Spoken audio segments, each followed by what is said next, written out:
तो हेलो बच्चों, कैसे हो आप सब। आशा करते बहुत अच्छे होंगे। तो बच्चों, हमने ईदगाह नामक चैप्टर का सेकंड भाग बना लिया था। आज हम थर्ड भाग को पढ़ेंगे। तो चलिए हम वीडियो को शुरू करते हैं, चैप्टर को स्टार्ट करते हैं। 11 बजे सारे गांव में हलचल मच गई।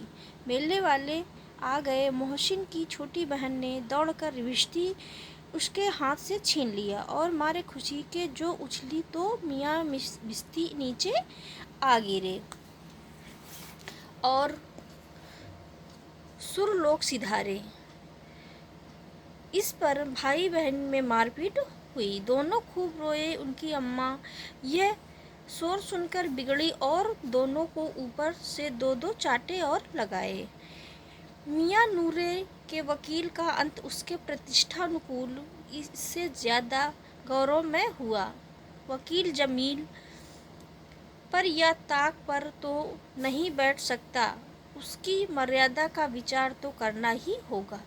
दीवार में 2 खूंटियाँ गाड़ी गईं। उन पर एक लकड़ी का पटरा रखा गया। पटरे पर कागज़ का कालीन बिछाया गया।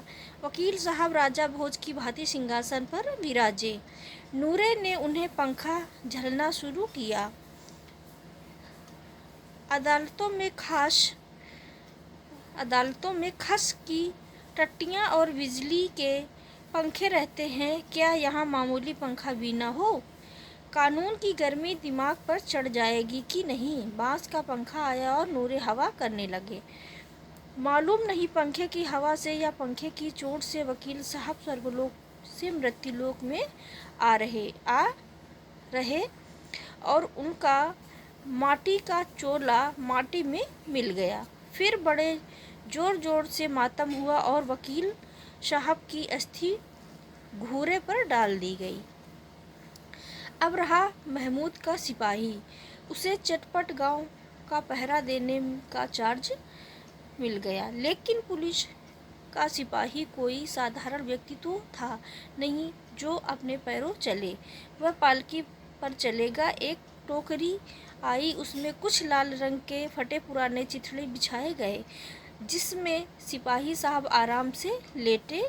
नूरे ने ये टोकरी उठाई और अपने द्वार का चक्कर लगाने लगे। उनके दोनों छोटे भाई सिपाही की तरफ से छोने वाले जागते लहो पुकारते चलते हैं, मगर रात तो अंधेरी होनी चाहिए थी। महमूद को ठोकर लग जाती है। टोकरी उसके हाथ से छूटकर गिर पड़ती है।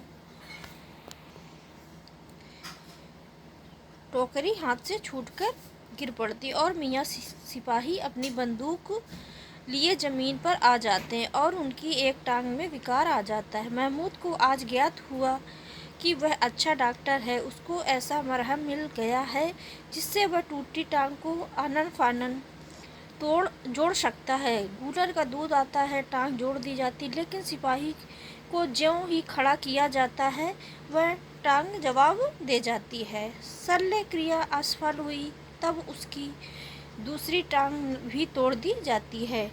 अब कम से कम एक जगह आराम से बैठ तो सकता है। अब मियाँ हामिद का हाल सुनिए। अमीना उसकी आवाज़ सुनते ही दौड़ी और उसे गोद में उठाकर प्यार करने लगी। सहसा उसके हाथ में चिमटा देखकर वह चौंकी। यह चिमटा कहाँ था? मैंने मोल लिया है। उसकी दादी बोलती, ये चिमटा कहाँ था?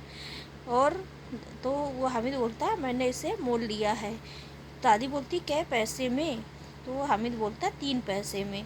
अमीना ने छाती पीट ली।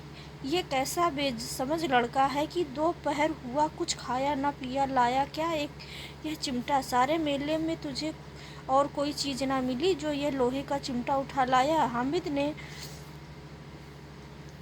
अपराधी भाव से कहा, तुम्हारी उंगलियां तवे से जल जाती थी इसलिए मैंने इसे ले लिया। बुढ़िया का क्रोध तुरंत स्नेह में बदल गया और स्नेह भी वह नहीं जो प्रगल्भ होता है और अपनी सारी कसक 2 शब्दों में बिखेर देता है। ये मूक स्नेह था। खूब ठोस रस और स्वाद से भरा हुआ बच्चे में कितना त्याग, कितना सद्भाव और कितना विवेक है। दूसरों को खिलौने लेते और मिठाइयाँ खाते देखकर इसका मन कितना ललचाया होगा। इतना जब्त इससे हुआ कैसे? यह वहाँ भी इसे अपनी बुढ़िया दादी की याद आ रही। अमीना का मन गदगद हो गया। और अब एक बड़ी विचित्र बात हुई। हामिद के इस चिमटे से भी विचित्र बच्चे हामिद ने बूढ़े हामिद का पार्ट खेला था। बुढ़िया अमीना बालिका अमीना बन गई। वह रोने लगी, दामन फैलाकर हामिद को दुआएं देती जाती और आंसू की बड़ी बड़ी बूंदें गिराती जाती। हामिद इसका रहस्य क्या समझता है? तो बच्चों, ये चैप्टर ख़त्म हुआ। ये चैप्टर आपको कैसा लगा? अच्छा लगा तो वीडियो को लाइक करना और हमारे चैनल को सब्सक्राइब करें। Thank you.